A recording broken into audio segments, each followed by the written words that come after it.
Hello बच्चों, let's see this question and here this question says name one of the most important of the politically active women in the revolutionary France. What do you know about her. यानी कि revolutionary France में सबसे important politically active women कौन थी, आपको उनका नाम बताना है और उनके बारे में आपको जो भी पता है आपको लिखना है. ठीक है, तो आंसर देखते हैं. ओलंपे द गूंज.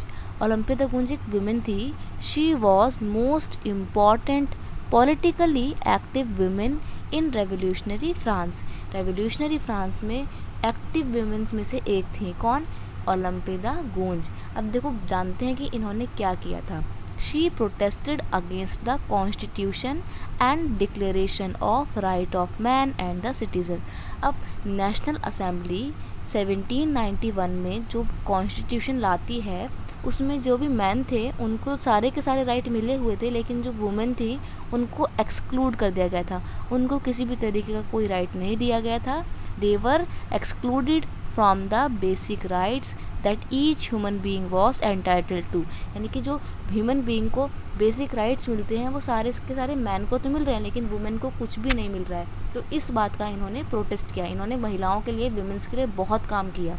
इन 1791 she wrote a declaration of right of women and citizen.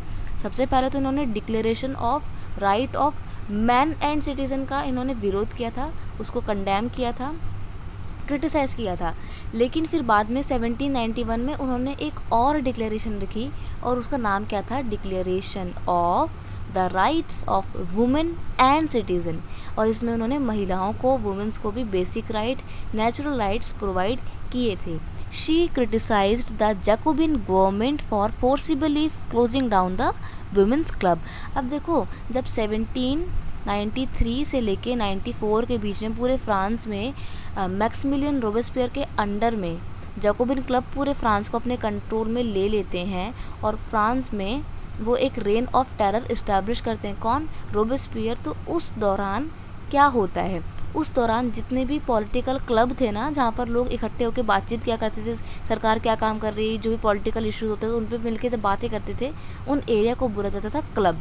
तो विमेंस के जो पॉलिटिकल क्लब थे इनको कम्प्लीटली बैन कर दिया गया था और ज़बरदस्ती इन्हें बंद करवा दिया गया था. किसके द्वारा? सरकार के द्वारा, फ्रांस की.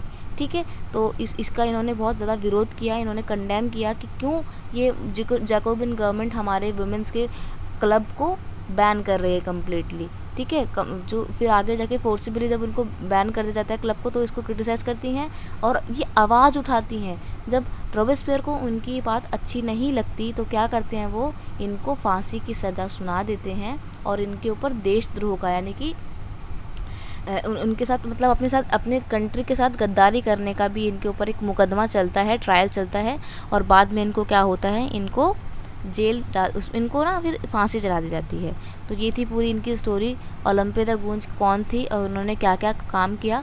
इन्हें वुमेन एम्पावरमेंट के लिए बहुत काम किया और वुमेन को जो डिस्क्रिमिनेशन फेस करना पड़ता था फ्रेंच सोसाइटी में, उसको इन्होंने आलोचना की, उसकी क्रिटिसिज्म किया. ठीक है, I hope you understand it well. Best of luck.